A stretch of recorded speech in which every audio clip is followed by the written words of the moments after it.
Mana bu xonadonni bitta ko'ring. Oshxonasida o'tiribman. Studiya formatda qilingan ekan. Hozir mana bu balkondan chiqib bitta sizlarga atmosferani ko'rsataman. Manzilni o'zingizlar tushunib olasizlar.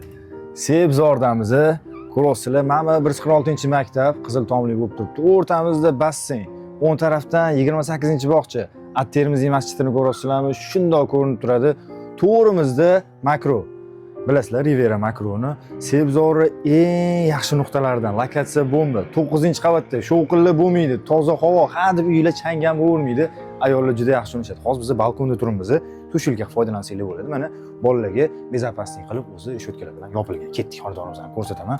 Umumiy bizada 103 kvadrat metrli xonadonimiz bo'lsa, mana ko'rishinglar mumkin. Bu oshxonamiz juda keng. Hozir mana mebelda o'tirdim, uголокni chiroyli qilib qo'yishgan. O'tirib choy ichib o'tirsa bo'ladi. Mana mebellarimizga bitta ahamiyat beramiz. Masalan, ochib ham ko'rsataman. Ichlarida polniy MDF ishlatilgan ekan. Mana ko'rishinglar mumkin. Ayollarni juda o'ylangan. Xullas, bu xonadon ayollarga juda yoqadi deb o'ylayman. Mana hammasi premiumli chiroylardan qo'yilgan. O'zini alohida dokumentli katyonlari ham shkafga joylashtirilgan. Leshnicamiz, o'zini gaz plitalari, bu yoqdan duxovkalari, pastdan alohida posudomoykalari ham qilingan ekan, ko'rasizlar. Hammasi Goodwilldan foydalanilgan. Endi mana bu kir mashinani olib ketaman dedim, uni o'zini tarixi bor ekan. Yorqin oshxonamiz. Hozir boshqa xonalarni ham ko'rasizlar. 3 xonadan iborat 102 kvadrat metr, narxini 175 ming dollar bilan baholashyapti. Juda ham yaxshi. Qaysi novostroyga ketsanglar, Zarafshon Golden Group'i mana shu 11 qavatli binomizning 9-qavatida bo'ladi. O'zini podzemniy parkovkalari ham bor.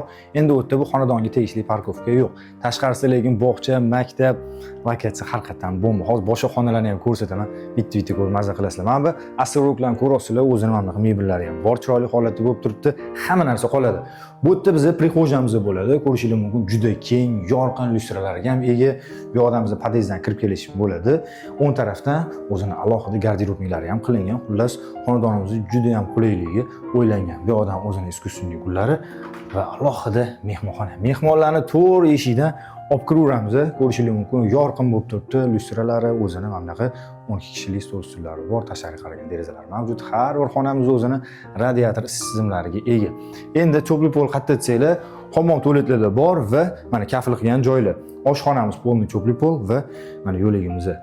Xonalarimizning ichida, ya'ni yotoqxonalarning ichida qilinmagan, faqat radiatorlardan foydalanilgan. Mana yo'ligimizni ko'rasizlar, biralariga ega. Navbatdagi xonamiz. Bolalar yotoqxonasi juda keng. Ikkita qizlari bor ekan, endi qiz bolalar uchun mo'ljallab qo'yibdilar. Ikkita yotog'i va mana chiroyli o'zini bejirim bo'ylariga ega. Lyustralar ham chiroyli tanlab qo'yilgan. Bu tarafdan bo'lsa ko'rasizlar, to'g'rimizda At-Termiziy masjid ko'rinib turibdi. Atmosfera haqiqatan zo'r. Ketdik. Gilamlarigacha qoladi xonadonimizda. Bu xonani ko'rib bo'ldik. Bu xonamizning ro'parasida kichkinagina kladovka qilingan, ko'rpacha zona deb aytamiz. Mayda cho'dalarni mana shu yerga olib tashlayverasizlar. Yon qismidan bo'lsa umumiy hojatxona, yuvishxona, o'ta dush kabina bo'ladi va endi master bedroom, ya'ni ota-onalar uchun mo'ljallangan yotoqxona. Ko'rishingiz mumkin, bu ham klassik stildan foydalanilgan. O'zini katta radiatorlari bor, tashqariga qaragan derazalari yorqin bo'lib turadi, konditsionerlarga ega va bu xonamiz o'zini alohida hojatxona, yuvishxonalari, bu yerda vannali ekan, ko'rasizlar. Xonadonimiz umumiy 102 kvadrat metr tashkil qiladi. 3 xonaga ega, mana shunaqa premium remotdan chiqarilgan. O'zini video nablюдение kameralari ham bor ekan, gaplashsanglar, buni ham qoldirib ketsa kerak. Narxini eslatib o'taman, 175 ming dollar. Sebzorga juda ham zo'r narx. Endi bu narx ustiga kelsanglar, balki yana yumshatib berishadi. Qo'shimcha ma'lumotlarni pastki raqamga qo'ng'iroq qilib, uy egalari bilan birga baraka qilsanglar bo'ladi.